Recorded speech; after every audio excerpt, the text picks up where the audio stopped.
ঘুম থেকে না উঠলে হয়তো এমন একটা সুন্দর মুহূর্তকে মিস করে ফেলতাম। প্রথমে মনে হয়েছিল ঘুমের চোখে হয়তো ভুল দেখছি, তাই টাঙ্কির কল থেকে পানি নিয়ে ভালোভাবে চোখ মুখ ধুয়ে নেই। ওয়েদারের কারণে আমার মুখটাকে একটু লাল দেখাচ্ছিল।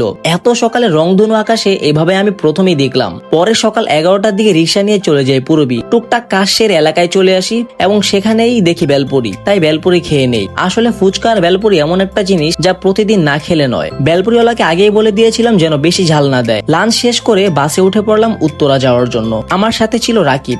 কিছুদিন আগে আমি যার দোকানের মিট বক্সে রিভিউ দিয়েছিলাম, সেই ভিডিও ইতিমধ্যে সোশ্যাল মিডিয়ার কয়েক লাখ মানুষ দেখে ফেলেছে। উত্তরা যাওয়ার পথে রাস্তায় কিছু ভিউ ক্যাপচার করলাম। তবে মজার ব্যাপার হলো, আমি যখনই ভিডিও স্টার্ট করি তখনই হয়তো বাসে জ্যাম পড়ে, না হয় বাস কোথাও থামিয়ে দেয় যাত্রী নামানোর জন্য। যাক, পরে আমরা চলে যাই রাজলক্ষ্মী শপিং মলে রাকিবের আইফোনটা রিপেয়ার করার জন্য। সেখানে ফেমাস একটা দোকান আছে, মোবাইল রিপেয়ার বিডি। আমরা সেখানে কাজটা করাই। কাজ শেষ হওয়ার পর শপিং মলের সামনে অনেকক্ষণ অপেক্ষা করতে হলো রাইডা বাসের জন্য। অবশেষে বাস পেলাম আর খালপাড়ে নেমে একটা রিক্সা নিয়ে চলে গেলাম এক বড় ভাইয়ের বাসা। ভাইয়ের বাসার বারান্দার ভিউ এত সুন্দর, পুরো এলাকা শান্ত আর নিরিবিলি। মিরপুরের মতো ভিড়ভাট্টা নেই, গ্যাদারিং নেই, একদম প্রশান্ত পরিবেশ।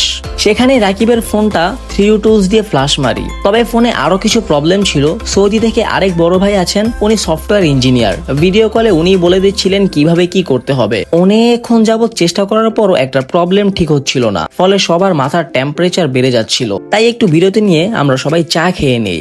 সব কাজ শেষ করে আমরা লিফটে গ্রাউন্ড ফ্লোরে নামি। ভাইয়ের একটা বাইক সেল দেওয়ার কথা ছিল, সেটাও দেখে নেই। এরপর বের হতে হতে আমাদের সন্ধ্যা হয়ে যায়। মেট্রোতে করে বাসায় চলে আসি। এই ছিল আমার আজকের ডেইলি ভ্লগ। দেখা হবে পরের ভিডিওতে। ততদিন ভালো থাকবেন, সুস্থ থাকবেন। আল্লাহ হাফেজ।